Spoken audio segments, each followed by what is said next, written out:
Não tinha nada que indicasse que algo ruim pudesse acontecer naquele dia. E quando o Valentim nasceu, colocaram o Valentim nos meus braços e o Valentim não chorava. E eu comecei a ficar muito nervosa que ele não estava chorando. E eu disse: o meu filho não tá chorando.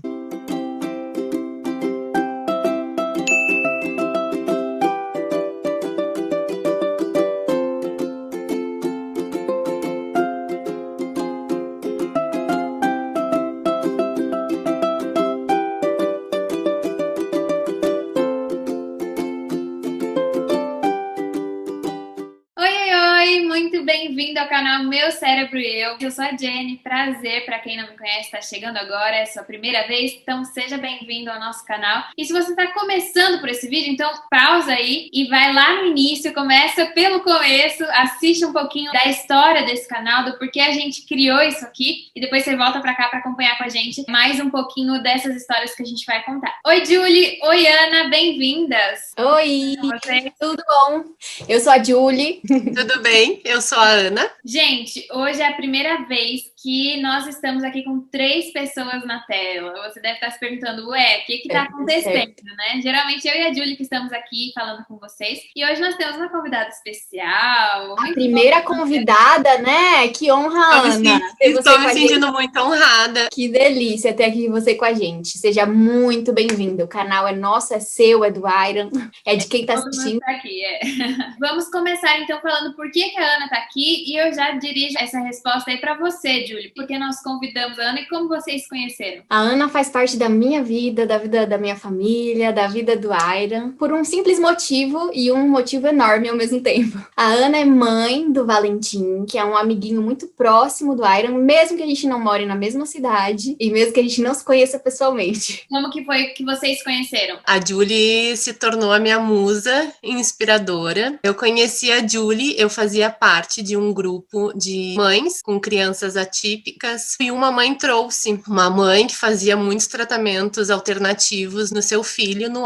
Iron. E então a Julie apareceu para mim, eu fui ver o que era. Então eu fui procurar a Julie nas redes, no Instagram, achei a Julie e desde então trocamos muitas ideias sobre os nossos pequeninos, né? A partir do momento que a Ana começou a fazer parte da nossa vida, foi muito gostoso, assim, não pelo motivo, porque é um motivo triste de início, que é a história que a gente vai tratar hoje, mas ao mesmo tempo que é um motivo triste, é muito gratificante ter pessoas passando por situações muito próximas a nossa, caminhando ao nosso lado. Então, por isso que a Ana falou que a gente troca muita figurinha, a gente realmente conversa muito, a gente precisa de alguma coisa, a gente dá um grito e sabe que pode contar. Então, isso é muito, muito gratificante. Julie, vocês começaram a conversar e daí você adicionou ela em um grupo. Que grupo é esse? Eu já fazia parte de um grupo e o mesmo processo que aconteceu comigo, de alguém me encontrar nas redes sociais e falar do grupo para mim, foi o processo que aconteceu comigo com a Ana. Eu falei do grupo para ela. E o grupo chama História de Milagre. Acho que algum dia aqui no canal a gente ainda vai gravar um vídeo só sobre esse grupo. É um grupo que se a gente não fizesse parte, acho que a gente estaria uns 300 anos atrasado em questão de informação. Porque como é um centralizador de informações, terapias alternativas, igual ela falou ali, e de pais com crianças que têm lesão cerebral, então realmente dá pra gente compartilhar muita coisa. E como a gente comentou até em vídeos anteriores, muita coisa que a gente não encontra na literatura. Mesmo que a gente pesquise, tem coisa que ainda não foi testado ou que é muito alternativo, então não tem pesquisa em cima disso e a gente fica sabendo lá. Agora a minha pergunta vai ser pra Ana. Ana, conta pra gente da onde você é, qual a sua profissão? Eu sou do Sul, sou gaúcha e eu sou professora de educação infantil. A minha formação é lidar com crianças desde que eu me conheço por gente. Você conheceu a Julie por estar na mesma situação que ela, então você também teve um parto domiciliar que não teve o desfecho esperado. Então agora eu quero que você resuma pra gente essa história. Como foi a escolha do seu parto e o que aconteceu? Desde o primeiro momento que eu fiquei sabendo que eu estava grávida do Valentim, eu me preparei muito, fiz acompanhamento com nutricionista, fiz atividade física. Como a Julie, fiz muitas consultas com a médica que estava me acompanhando. acompanhando e eu sempre desejei por um parto natural. Quando eu estava gestando o Valentim e soube do parto domiciliar, eu me interessei muito. Tinha uma colega de escola que havia feito um parto domiciliar, então eu troquei muito com ela na época e o parto dela tinha dado super certo. Então, ela me contando como havia sido o parto dela, eu me encantei por aquilo e disse, é isso que eu quero para mim e vai dar tudo certo. E comecei, eu, meu esposo, a procurar coisas sobre o parto domiciliar e tudo que nós vimos na época e todas as nossas pesquisas eram de partos que tinha dado tudo certo, sem nenhuma intercorrência, fotos lindíssimas. Até na época nós assistimos os documentários que tinha no Netflix de pessoas famosas que haviam feito parto domiciliar e que tinha dado tudo certo. E também não encontramos nada negativo sobre o parto domiciliar. A nossa pesquisa foi intensa quanto a isso. Nós fizemos um pré-natal muito justinho, assim, para ter a certeza que poderíamos fazer um parto domiciliar. E me senti muito segura, a equipe se sentiu muito segura na época em fazer o parto, porque a minha saúde estava em dia. Nós optamos pelo parto domiciliar. Quando eu ouvi você falando, a palavra que me veio à cabeça, que passava muito pela minha cabeça quando foi a minha vez de escolher também, é a palavra encantador. Então, tudo que a gente via era muito encantador. Nós vimos muitos vídeos na internet de partos domiciliares e a gente ficava imaginando, vai ser na piscina ou vai ser na banquetinha, como será que vai ser o parto? Era, de fato, só coisas muito bonitas que se via nas nossas pesquisas sobre parto. E no dia marcado para o parto, o que aconteceu? Era por volta de 6:30 da tarde, eu comecei a sentir umas contrações diferentes. Eu fui acompanhada por uma doula e 2 enfermeiras obstétricas no meu parto. Liguei para a equipe e disse que as dores estavam começando a ficar mais fortes, tinha algo diferente. Então, naquele momento, a doula já se dirigiu aqui para casa. Era por volta das 9:30 da noite, a minha bolsa estourou, então o restante da equipe, as 2 enfermeiras obstétricas vieram aqui para casa. Eu nunca imaginei sentir tanta dor na minha vida, mas eu pensava, essa dor é a chegada do meu filho, então vai dar tudo certo. Tive um toque para ver quanto que eu tava de dilatação e o coração do Valentim, a ausculta só foi feita um pouco antes dele nascer. Nas nossas conversas anteriores, as enfermeiras sempre diziam, normalmente quando a mãe disse eu não consigo mais fazer força, eu não aguento mais, é porque é a hora do bebê chegar. Eu não tive nenhuma intercorrência ao longo dessas horas. Amiga, e quando elas averiguaram os batimentos cardíacos, você lembra como que tava? Se tava tudo ok com os batimentos do bebê ou tinha alguma alteração? Quando foi feita a ausculta, eu já estava sentindo muita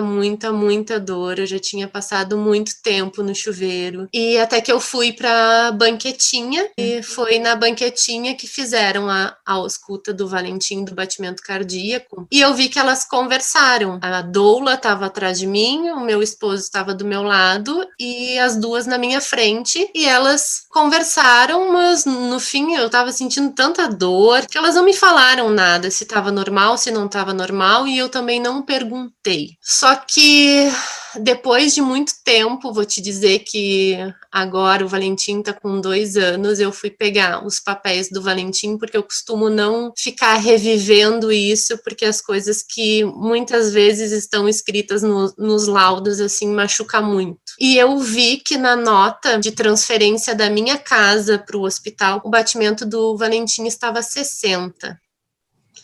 Hoje eu sei que um batimento cardíaco em 60, o meu filho já estava num sofrimento fetal. Elas não nos falaram em nenhum momento isso. Não chamaram a SAMU, não fizeram nada, deixaram o parto transcorrer como se nada tivesse acontecendo naquele momento.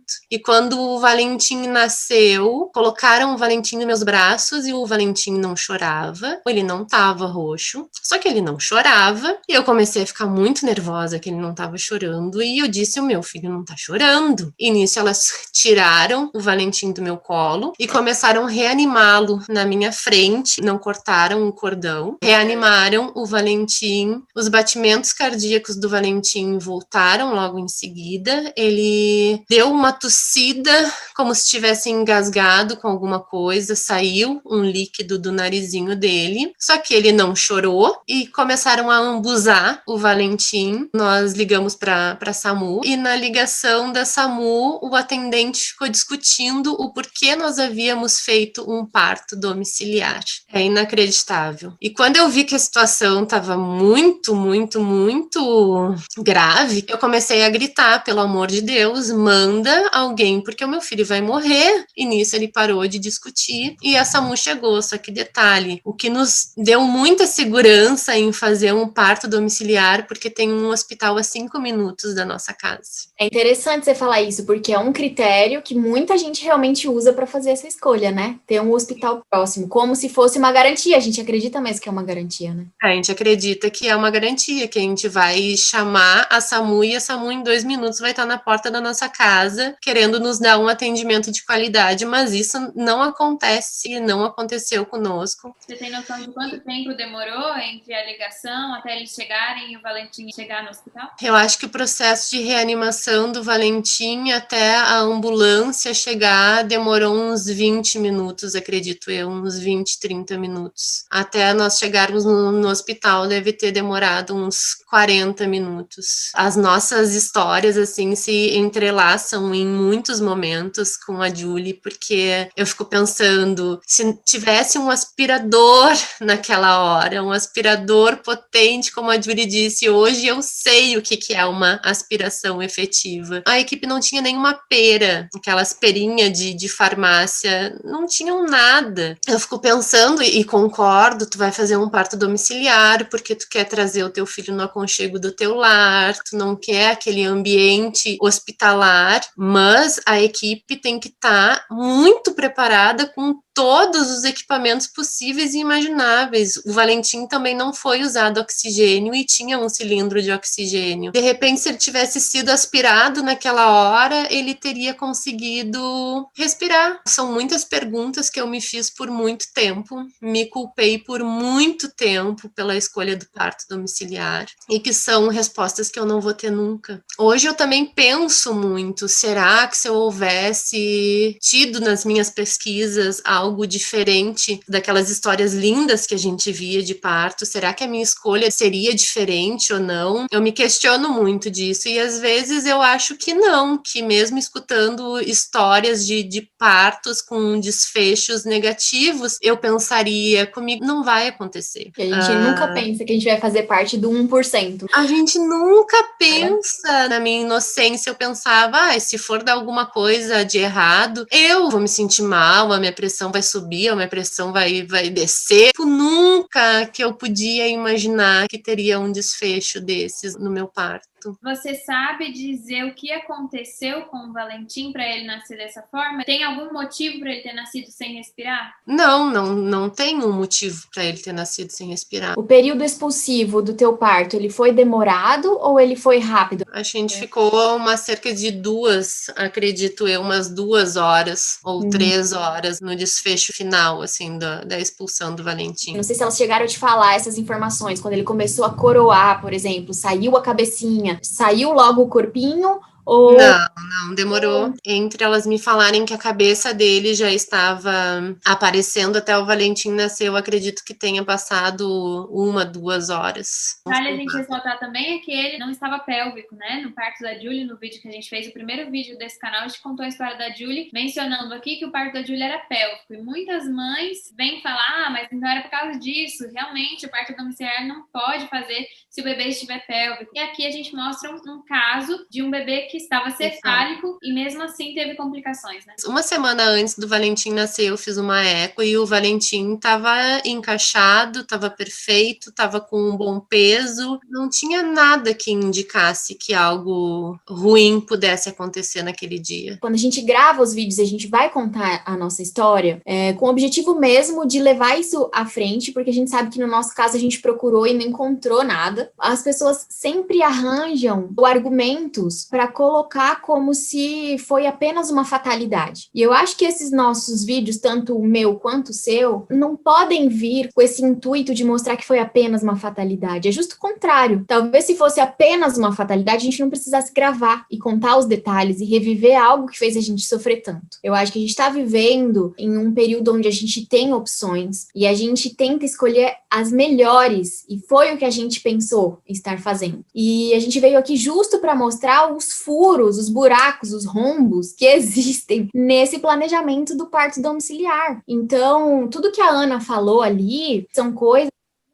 como a gente, nós que somos gestantes, leigas, né? No meu caso, eu ainda era profissional da saúde, mesmo assim você não sabe certos detalhes, porque você não viveu, você não trabalha naquela área, você não tem essa vivência. E hoje que a gente tem bebês especiais, a gente vê que as pessoas que vivem mais próximo disso têm horror a parto domiciliar. Então, quem são essas pessoas? As fisioterapeutas que trabalham na ACD, por exemplo, têm horror a saber que um parto pode ser feito longe de um hospital. Por quê? Porque elas lidam com todo tipo de anóxia possível e as consequências disso, que são eternas. O Dr. Marcelo, né, que nos ajuda bastante nessa divulgação, que é um médico neonatologista, por exemplo. O neo, ele é acionado quando tem algo errado com o bebê. Então, é muito mais comum a gente ver esse tipo de gente, ou pessoas que trabalham, por exemplo, numa UTI neonatal, que pegam o bebê ali no seu pior estado, que veem os bebês perderem a vida. Essas pessoas, sim, acho que têm um pouco mais de receio. Agora, a gente que nunca teve contato com isso, eu nunca tinha visto um bebê entubado antes. Eu nunca tinha visto, assim, em casa, uma criança vivendo dependente de uma ventilação mecânica. Então, são todas coisas que a gente não tinha acesso e que a gente não teria como imaginar, por exemplo, uma lista de materiais no parto domiciliar. Como que eu vou fazer um checklist para saber se a equipe que eu escolhi realmente tem tudo que é necessário? O que é esse tudo necessário? Quais são esses materiais? O que exatamente tem que ser feito na hora que o bebê nasce? O que não pode faltar? Por mais que a gente pesquise, igual a gente foi atrás, né? Foi algo bem estudado, bem escolhido e a gente achou que sabia onde estava pisando. Agora, no momento que tá acontecendo, é 1 minuto que vai decidir uma vida. Então, por mais que seja a melhor equipe, por mais que sejam os melhores profissionais, mesmo no hospital isso acontece. Nós, ali no grupo, a gente tem amiguinhos do Valentim, do Iron, que nasceram no hospital e tem anóxia grave. Então, a questão toda aqui não é se a anóxia vai acontecer ou se não vai acontecer. A questão toda é a assistência. É aquilo que eu tô negando pro meu filho sem saber. Hospital perto, 5 minutos. Meu, por mais que fosse a ambulância já estivesse lá na sua porta, fosse uma ambulância UTI, e ele estivesse em parada, 5 minutos é muito tempo para um cérebro. Nós tivemos com uma equipe, eu acho, umas 3 reuniões e a gente sempre questionou, e se houver uma intercorrência, vai se estar preparado para atender? E sempre nos deixaram muito tranquilo, não, tem o ambu, tem oxigênio, nós estamos sim preparados para alguma intercorrência. E no dia do ocorrido, não usaram o oxigênio no Valentim. Na ambulância eu estava em choque, eu estava ainda com a minha placenta, eu não sabia nem direito o que estava acontecendo. Uma das enfermeiras obstétricas foi comigo, ambuzando o Valentim, e o médico perguntou se elas haviam aspirado ele, e ela balançou a cabeça dizendo que sim. E eu, em choque, parada, eu não consegui dizer que não tinham aspirado, que não tinham feito nada. Acho que é muito forte dizer incompetência, mas tu confia naquela pessoa, como tu falou. Eu não sabia nada. O pouco que eu sei hoje é por causa do Valentim. A gente confiou naquela equipe e aquela equipe deveria nos dizer, olha, a partir deste momento, eu acho melhor nós nos encaminharmos para o hospital. Em nenhum momento foi nos dito nada. E como tu disse, o primeiro minuto é um minuto de ouro. Mesmo tendo uma ambulância na porta da tua casa, de repente, se tu não tem uma equipe que queira te ajudar naquele momento, ou de repente tá a fim de te julgar, porque tu tá numa escolha de parto domiciliar, danou-se. Isso que tu falou faz muita diferença também. A gente acredita que a equipe vai sinalizar pra gente qual é o momento de ir ao hospital. E por que muitas vezes eles não sinalizam? É algo forte o que eu vou dizer, mas infelizmente é real. A gente é condicionada desde o momento da preparação pro parto a não ficar falando pros 4 ventos que a gente ia fazer parto domiciliar. Então eles falavam assim, ó, não fica divulgando isso. Se a família, vocês sabem que é contra, nem fala, e não leve para dentro da sua casa alguma pessoa que não vai estar lá para te dar forças. Então, no meu caso, por exemplo, que tinha minha mãe acompanhando, só foi permitido a estadia dela lá nos seguintes critérios. Ela era uma pessoa que não era a favor, ela tinha medo. E eu, achando que sabia de tudo, né, falei assim: mãe, você só pode estar conosco se você nos der forças. Então, independente do que estiver acontecendo, se eu tiver com muita dor e tal, você só pode abrir a boca para nos dar forças, nem para falar nada negativo. Isso é uma coisa que marcou também muito a minha mãe, porque no momento ali ela via tudo acontecer e teve um momento que ela lembra muito claro que ela foi falar algo e era, na verdade, para me dar força, porque ela só tinha essa opção, né? Ela foi condicionada a estar daquela forma ali. E mesmo assim, a própria enfermeira obstetra do meu parto fez para ela: você não deve falar nada agora. E aí ela ficou muito sentida com isso. Então já existe todo um contexto, já fomos preparados dessa forma. E fora isso, existe o contexto de que quando a gente chega no hospital, existe um preconceito enorme em relação ao parto domiciliar. A própria equipe de parto domiciliar evita ao máximo, e isso é uma coisa que a gente não sabe, evita ao máximo nos levar para o hospital justo para não enfrentar toda essa resistência que o hospital tem contra o parto domiciliar. E eu falo isso não só pela experiência que eu passei, pela experiência que você acabou de me contar, mas também por uma experiência de uma outra pessoa que eu acabei conhecendo pela internet, que foi esse ano, é mais recente, início do ano passado, que aconteceu o parto, esse bebê foi a óbito, e a equipe também não avisou em nenhum momento, nem que o batimento estava alterado, que o bebê não estava bem, e a equipe tem que estar preparada para detectar. E eu não acho que eles não estejam 100% despreparados, eu acho que eles até estão um pouco preparados, mas detectando algo, muitas vezes eles preferem dar seguimento do que encaminhar essa família para o hospital e enfrentar toda aquela recepção negativa. É isso que o povo do hospital está tentando evitar, chegar num ponto em que o hospital não possa fazer mais nada porque não foi encaminhado no momento correto. Então, existem esses bastidores e isso tudo a gente só percebe depois. Nós vivenciamos a mesma coisa. A equipe disse que achava melhor eu não contar para minha obstetra que os nossos planos seria fazer um parto domiciliar, porque possivelmente ela não acompanharia o meu pré-natal se eu falasse que não faria o parto com ela. Como eu viria para Novo Hamburgo, eu falei para minha obstetra que eu terminaria aquele ano em Porto Alegre fazendo meu pré-natal e depois o meu parto eu faria em Novo Hamburgo. Então, a gente já é meio condicionado assim a não falar que tu vai fazer um parto domiciliar. Exatamente. E aparecia muito isso. Elas nos falaram: caso nós tenhamos que ir para um hospital, preparem-se, porque nós possivelmente não seremos bem recebidos no hospital. Então, depois de todo o ocorrido, que o Valentim estava na UTI, eu no hospital, a equipe tentou falar conosco num dia depois de tudo, e eu estava tonta ainda, o meu esposo estava louco com tudo que tinha acontecido, e elas falaram que eu teria que assumir a responsabilidade pelas minhas escolhas, e ela que deveria ser a pessoa a me dizer o que fazer naquele momento, estava me dizendo que eu tinha que ser madura e aceitar o desfecho. Gente, assuntos muito pesados. Eu já parabenizo vocês pela coragem de expor isso, porque realmente é muito complicado. A forma como as pessoas vão interpretar isso é uma coragem mesmo, expor esse assunto e falar sobre isso para tentar ajudar outras pessoas a entenderem o que realmente acontece depois de um parto domiciliar que dá errado. Tem até um filme que saiu recentemente na Netflix sobre esse assunto. Pedaços de uma Mulher. Se você ainda não assistiu, pode assistir também. É um relato de um parto domiciliar que deu errado. Muito triste a história, muito forte.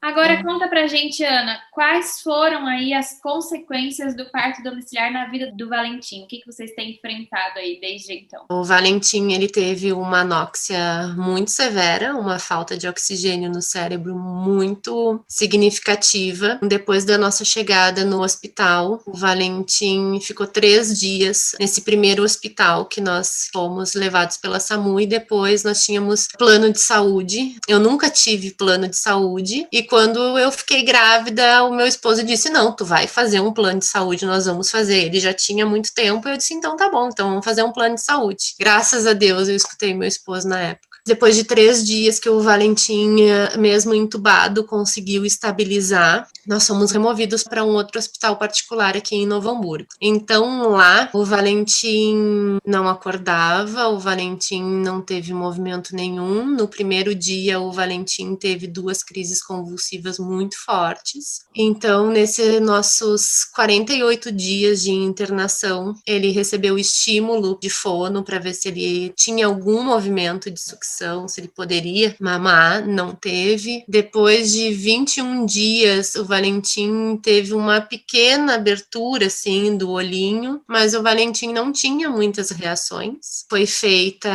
a tomografia e foi vista que a lesão que ele tinha sofrido era muito grave, muito grave. Só que em meio de tudo isso, eu e meu esposo, a gente não conseguia entender o que era esse muito grave, o que tinha acontecido com o Valentim. E depois desses 21 dias que ele começou a abrir um pouquinho os olhos, a gente viu que o Valentim tinha um olhar muito perdido, muito vago, o meu filho não estava ali. E quando a neurologista veio falar da gravidade do quadro do Valentim, eu continuei não entendendo o que tinha acontecido, porque eu esperava que alguma coisa pudesse modificar naquele quadro todo. E, enfim, não modificou muito. O Valentim, depois dos 48 dias, ele já saiu com uma gastrostomia da UTI neonatal, então ele se alimenta por sonda. Nesses 2 anos, nós tivemos muitas intercorrências com ele. A gente tem que piscar os olhos do Valentim. Eu só não respirava pelo Valentim até então, mas a gente faz todo o possível pelo Valentim nesses 2 anos. Hoje o Valentim tá com 2 anos e ele não tem muitas respostas a estímulos. Com 8 meses, o Valentim teve uma pneumonia e com isso ele teve que colocar uma traqueostomia para conseguir respirar. E o Valentim sempre foi muito sonolento, porque o Valentim tem epilepsia de difícil controle. Hoje ele toma 6 anticonvulsivantes, mas já tomou 7 anticonvulsivantes, e mesmo assim, em muitos momentos a gente não consegue controlar as crises dele. Há 6 meses atrás, o Valentim, de uma simples infecção urinária, o Valentim teve uma parada cardiorrespiratória de 30 minutos.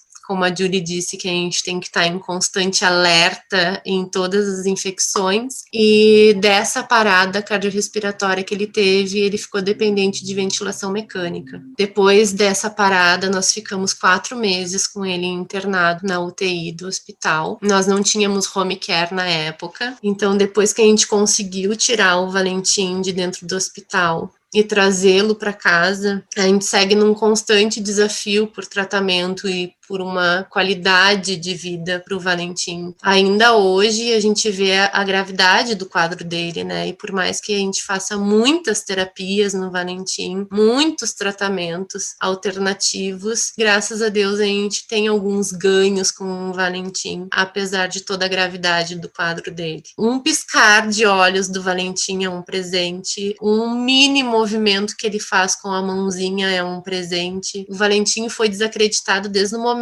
que ele nasceu. Então, hoje, qualquer movimento do Valentim para nós é um presente e ele se mostra muito forte, um guri muito guerreiro e ele mostra que ele quer ficar conosco. Apesar de toda a sequela que ele tem da gravidade do quadro do Valentim, o Valentim é um presente. E a gente segue nessa luta doida pelos direitos dos nossos filhos e dá o melhor para eles, né? Você também usa as redes sociais para publicar algumas terapias, algumas coisas sobre o Valentim, né? Já fala aí sua rede social para o pessoal seguir e começar a acompanhar a história de vocês. Fazer a rede social do Valentim, a gente fez com o intuito da família e dos amigos mais próximos acompanharem um pouquinho da rotina do Valentim, porque eu acho que a gente foi divulgar o quadro e a gravidade do quadro do Valentim depois de meses de nascimento, porque ninguém sabia o que tinha acontecido, que nós havíamos feito um parto domiciliar. Eu tinha muito medo do julgamento das pessoas. Eu detesto aparecer e contar muitas coisas do Valentim, mas eu acho que se a nossa história puder salvar uma criança do desfecho que os nossos filhos tiveram, a gente vai ter feito a nossa parte. Então, essa rede social, esse Instagram que a gente acabou fazendo do Valentim também tem esse intuito das pessoas verem o que é uma sequela neurológica grave. Eu passo 24 horas em dedicação para o Valentim. É tu abrir abrir mão da tua vida social para cuidar do teu filho 24 horas. E eu faço com todo o amor do mundo, mas eu não desejo isso para ninguém. A gente tem, eu acho, essa missão de mostrar que sim, parto domiciliar também tem desfechos negativos. Eu acho que esse vídeo inteiro foi já uma mensagem para mães que ainda têm essa opção. Mas se fosse para você resumir a sua mensagem, Ana, para uma pessoa que está aí na dúvida, que já pensou em fazer o parto domiciliar, o que você falaria para ela? Falaria para ela, olha o meu Instagram.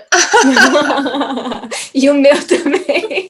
Eu acho que eu diria assim, olha, pesquise sobre as sequelas de um parto domiciliar, porque como eu disse, eu acho que talvez mesmo eu vendo isso, eu pensaria, ai, mas comigo não acontece isso. E sim, as coisas acontecem. Não que dentro do hospital tu vá evitar que aconteça alguma coisa, mas tu vai ter a certeza que tudo que poderia ser feito, foi feito. Eu me perguntei por muito tempo, será que se nós estivéssemos dentro de um hospital, a sequela do Valentim seria tão grave como ela é hoje? Então, eu acredito que o hospital seja o lugar mais seguro para se fazer um parto.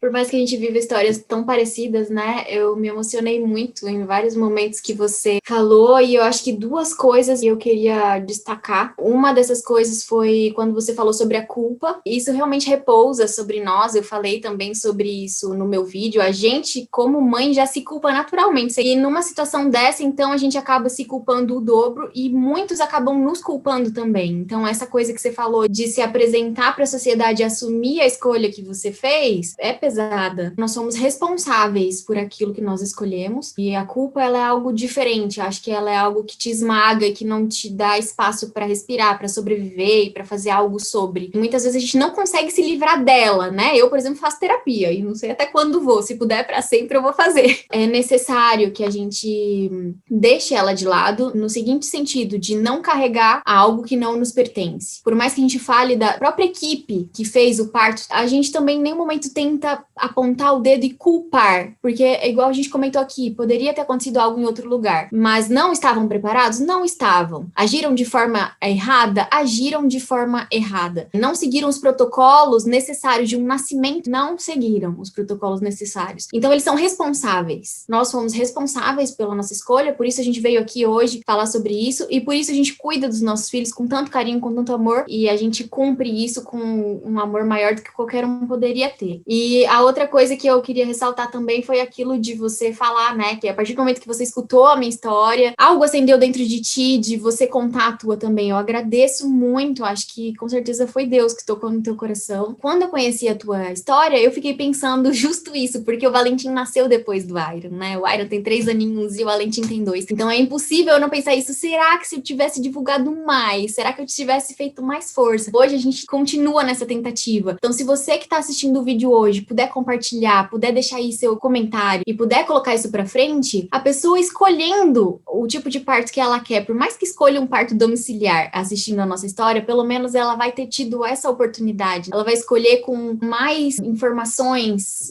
disponíveis. Esse é o nosso objetivo, essa é a nossa missão e a gente faz isso com muito amor, muito carinho. Se uma vida puder ser salva com essas histórias, eu acho que vai ter valido a pena. A gente quer que chegue nas pessoas que estão precisando desse conteúdo agora. Então, se você tá aqui e não é o seu caso, você não é uma gestante ou você não conhece uma gestante, compartilha, porque pode ser que no seu público tenha alguém que esteja passando por essa situação, tem alguém que precise fazer essa escolha agora. Compartilha e ajuda a gente a divulgar essa história. Ana, obrigada de novo pela sua participação. Foi emocionante ouvir seu relato e ver como vocês têm força de enfrentar tudo isso e estão fazendo tudo isso de uma forma linda pelo Valentim. Nossa, gurias, um super prazer estar aqui com vocês. Muito obrigada, estou me sentindo muito honrada com a primeira participação no canal. Fiquemos juntas aí, o que precisar, estamos sempre à disposição. Um cheiro, então, no Valentim, um cheiro no Iron, que tá aqui também. E um beijo pra gente que ficou com a gente até agora. Obrigada pela atenção. Deus abençoe. Tchau!